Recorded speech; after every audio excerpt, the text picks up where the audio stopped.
What does it take for one man to stand alone against waves of attackers numbering in the hundreds?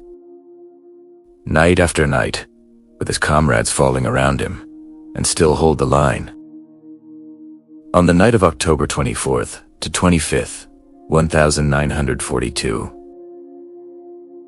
at around 3:00 a.m. on Guadalcanal, Sergeant John Basilone, crouched behind his M1917A1 water-cooled .3 machine gun in the Luna River sector. Rain poured down in sheets, turning the jungle mud into a sucking mire. Lightning flashes revealed hundreds of Japanese soldiers from the Sendai Division charging across the river in bonsai waves, screaming, bayonets fixed. 15 Marines had been whittled down by earlier fighting. By the time the main assault hit, he was effectively manning 2 guns, almost single-handedly, after his men were killed or wounded. The Japanese came in human waves, hundreds strong over the night, aiming to overrun Henderson Field and its vital airstrip. Basilone fed belts into the gun, the barrel glowing red-hot, steam hissing as rain hit it. When one gun jammed or overheated, he dragged himself through mud under fire to the next, keeping fire continuous. Grenades exploded around him. Bullets snapped past his head. At one point, Japanese soldiers reached within yards, close enough for hand-to-hand. But Basilone kept firing. By dawn, bodies piled so high in front of his position that later waves had to climb over them. Estimates put Japanese losses in his sector alone at hundreds killed or wounded that night. Basilone ran out of ammunition twice, sprinting through shellfire to resupply points, carrying belts back on his shoulders while under machine gun bursts. He did this not for one night, but across multiple assaults over days, his position a focal point of the battle. When his gun's water jacket cracked from heat, he urinated into it to keep it cool. When the tripod failed, he braced the gun on his shoulder and fired from the hip. One survivor later said, "It was like the gates of hell opened, and Basilone was the only thing keeping them closed." The attack lasted into the next day. Basilone's stand prevented a breakthrough that could have caused the entire campaign. Exhausted, burned, wounded by shrapnel, he refused evacuation until the line held. In those dark hours, one Marine reduced to acting alone as his squad vanished around him, turned back an enemy force many times his size. The question echoes, how does one person find the strength to keep pulling the trigger when everything says stop? On Guadalcanal, John Basilone gave the answer, holding the line through sheer will, turning a desperate defense into legend. The event unfolded during the Guadalcanal Campaign, August 1942, February 1943. One of the longest and bloodiest battles in the Pacific theater of World War II. It marked the first major Allied offensive against Japanese-held territory after Pearl Harbor, shifting momentum from defensive to offensive operations. Guadalcanal, in the Solomon Islands, featured Henderson Field and Airfield, captured by U.S. Marines in August 1942. That became crucial for air superiority in the region. Japanese forces repeatedly tried to retake it to neutralize Allied air power and secure supply lines. By October 1942, Japanese command launched major offensives, including the battle for Henderson Field, October 23rd to 26th. Elite units like the 2nd Infantry Division Sendai were committed, aiming to overwhelm Marine positions along the Matanico River and Lunga perimeter. The Japanese planned coordinated night attacks with artillery preparation, followed by mass infantry charges.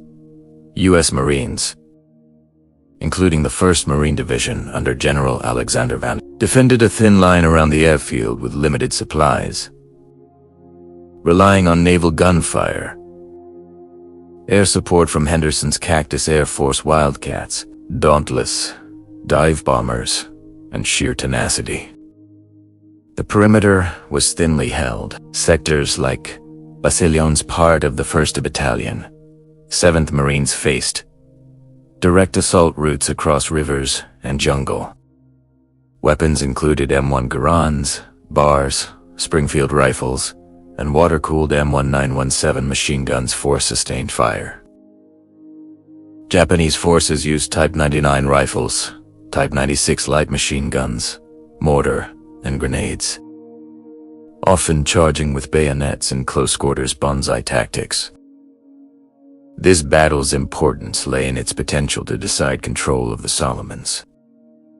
Loss of Henderson Field would have allowed Japanese air and naval dominance, threatening Allied positions in the South Pacific and delaying the island-hopping campaign toward Japan. The defense succeeded due to improvised logistics Marines, hand-carrying ammo through Madoned individual acts under extreme pressure. Casualties were heavy. Japanese lost over 2,000 to 3,000 in the October assaults.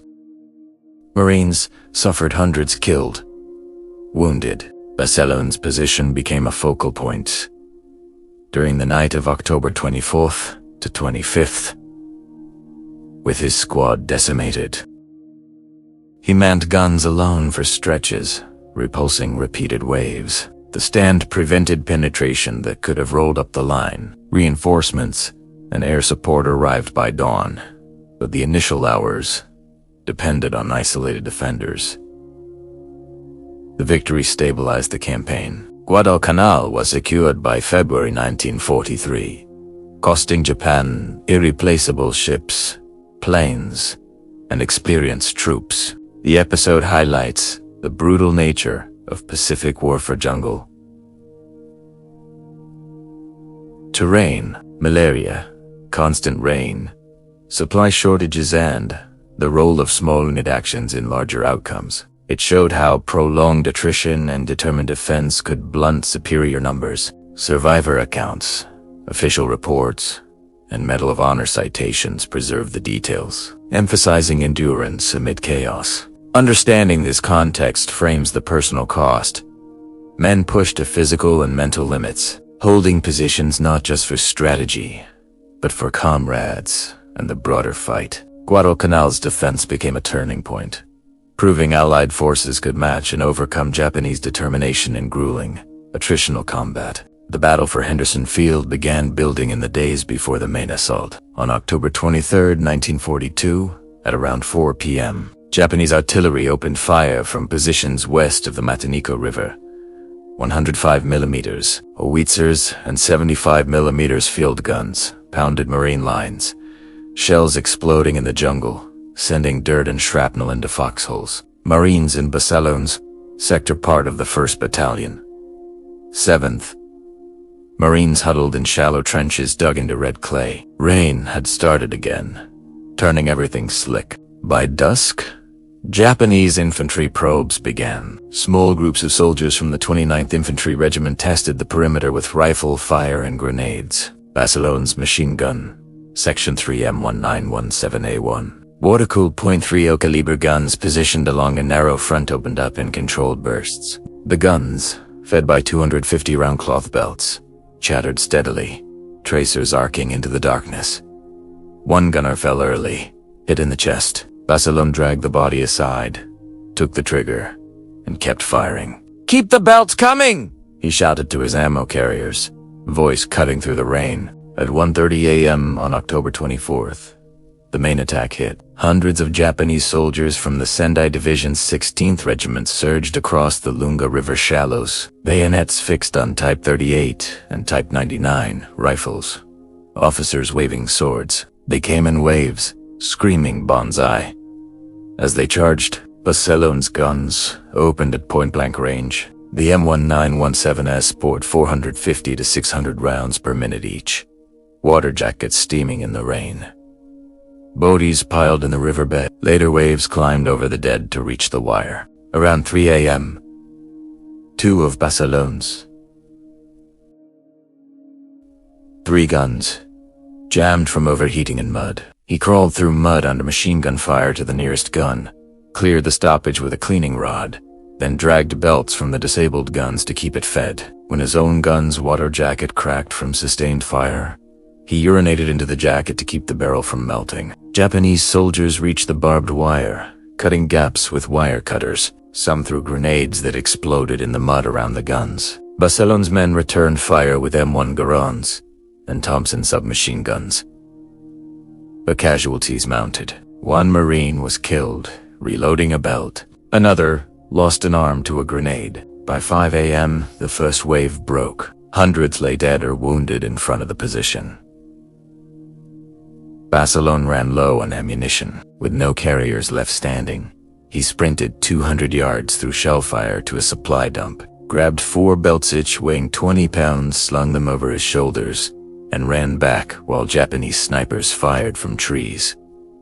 Bullets snapped past. One grazed his shoulder. He reached the gun, fed the belt, and resumed firing as a second wave came at dawn. Throughout October 24th and into the 25th, assaults continued in waves. Japanese mortar type 89 50mm knee mortar dropped rounds into the position, killing 2 more Marines. Basilone moved between guns, firing until barrels glowed, then switching. When a gun tripod collapsed, he braced the heavy M1917 on his hip and fired standing, burning his forearms on the barrel. At one point, Japanese soldiers reached within 20 feet. Basilone used his Colt .45 pistol at close range, then returned to the machine gun. Heroics came in fragments. A wounded ammo carrier crawled forward with 1 belt before dying. Basilone carried him back to cover. Another Marine, bleeding from shrapnel, kept passing belts until he passed out. Basilone refused evacuation despite burns and wounds. "I'm staying," he told a corpsman. The position held, but the cost was high. Of the original 15 in the section, only a handful remained effective by the second night. Losses were staggering on both sides. Japanese bodies stacked 3 and 4 deep in places. Estimates for the sector reached 300 to 400 killed in front of Basilone's guns alone over the 2 nights. Marine losses in the battalion were heavy dozens. Killed many more wounded. The jungles smelled of cordite, blood, and wet earth. Flies swarmed to dead by morning. Twists appeared in the chaos. On the night of October 24th to 25th, a brief lull allowed Basilone to repair a gun under flashlight cover. Then, unexpectedly, a group of Japanese soldiers appeared from the flank, perhaps a probing unit that had slipped through gaps. Basilone pivoted the gun, firing across his own wire, cutting them down before they could grenade the position. Another twist. Naval gunfire from U.S. destroyers offshore 5-inch guns began pounding Japanese assembly areas, breaking up later waves and giving the defenders breathing room. Technology shaped the fight. The M1917A, once water cooling, allowed sustained fire that air-cooled Japanese Type 96 and Type 99 light machine guns could not match for long periods. Marine hand grenades Mk2 pineapples were thrown back at attackers who had lobbed them first. Japanese used knee mortar for quick indirect fire, but Marine 60mm mortars answered from rear positions. Hendersonfield's F4F Wildcats and SBD Dauntless dive bombers flew close support missions. At first light, strafing and bombing Japanese concentrations across the river. By October 26th morning, the assaults tapered. Exhausted Japanese units withdrew, leaving thousands dead across the front. Basilone's position now, a mound of spent brass, broken guns, and bullets had not cracked. Stretched across the final hours of October 25th, at around 4 a.m., after a night of near-continuous firing, a large Japanese force, perhaps 200 to 300 remaining from earlier waves, gathered for one last push. Basilone, burned, bleeding, voice hoarse, fed the last belts into his remaining gun. The barrel was warped from heat. The mechanism clicked on empty chambers twice before he cleared it again. Japanese soldiers charged through the wire gaps, bayonets gleaming in lightning flashes. Basilone braced the gun against his hip, firing long bursts until the belt ran dry. When it stopped, he grabbed a fallen bar from a dead Marine and emptied magazines into the oncoming line. Grenades exploded nearby. Shrapnel tore his leg. Still, he fired. Single shots now, conserving ammunition. Behind him, the last two able Marines threw their remaining grenades and fired pistols. The charge faltered 30 yards out. Bodies tripping over bodies. Survivors turning back into the jungle. Dawn came at 5:45 a.m. No more waves followed. U.S. artillery and airstrikes hammered retreating Japanese columns. By mid-morning, the perimeter was secure. Basilone collapsed beside his gun, hands blistered, uniform shredded. Corpsmen found him there, still clutching an empty magazine. He was carried to an aid station, but refused full evacuation until he confirmed the line held. The battle ended in victory for the defenders. Japanese losses in the October offensive totaled over 2,500 to 3,000 killed. Many units were shattered. Henderson Field remained operational, allowing Cactus Air Force planes to dominate the skies. Supply ships reached the island unopposed in the following days. The Guadalcanal Campaign turned decisively. Japan never again mounted a ground offensive strong enough to retake the airfield. The resolution was not triumphant celebration. Marines buried their dead in shallow graves, marked with helmets on rifles. Wounded were evacuated by aeroship. Basilone, treated for burns and shrapnel, was later ordered off the island for rest. He received the Medal of Honor for his action citation, noting he personally directed fire that inflicted severe casualties, held against overwhelming odds, and resupplied his position under fire. The lesson carved deepest was simple and brutal. One person, in the right place at the right moment, with the right tools and unbreakable will, can alter the course of a battle. Basilone did not win alone. Naval guns, air support, and surviving comrades contributed, but in the critical hours when waves crashed closest, it was his sustained fire that broke the momentum. Endurance mattered more than numbers. When ammunition ran low, when comrades fell, when pain screamed to stop, the decision to keep going turned the tide. It also showed the cost of such stands. Heroes are not invincible.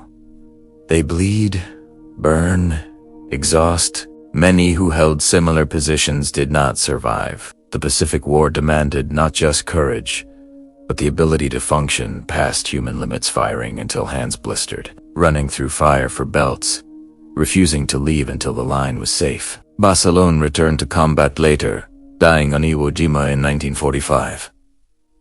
While leading another desperate defense, the stand at Guadalcanal taught that overwhelming force can be met with precision and persistence. A single gun, fed relentlessly, can hold a sector. But victory always carries lost friends gone, bodies unburied, memories that never fade. In the end, the line held not because it was easy, but because someone refused to let it break. John Basilone returned to the United States after Guadalcanal, awarded the Medal of Honor in the White House ceremony in May 1943. He toured war bond drives, spoke to crowds, posed for photographs, but the spotlight never sat comfortably. He asked to return to combat, refusing a safe desk job. "I'm a Marine," he said simply. In early 1945, he shipped out again, this time to Iwo Jima. On February 19, 1945, the first day of the landing, Basilone led a machine gun section ashore under heavy fire. Japanese blockhouses and pillboxes raked the black volcanic sand with machine guns and mortars. When two platoons were pinned down near an airfield, Basilone took charge. He crawled forward under fire, destroyed an enemy position with grenades and his pistol, then rallied men to push ahead. Later that morning, he was killed by a burst of machine gun fire while directing fire against another bunker. He was 28 years old. His body was buried on Iwo Jima, later reinterred at Arlington National Cemetery. The Navy named a destroyer, USS Basilone, DD 824, in his honor. Statues and memorials stand in Raritan, New Jersey, his hometown, and at Marine Corps bases. His story is taught in training, not as myth, but as fact. One man, in moments of crises, can hold a line that thousands depend on. The stand on Guadalcanal did not end the war, but it helped turn it. Henderson Field stayed in Allied hands.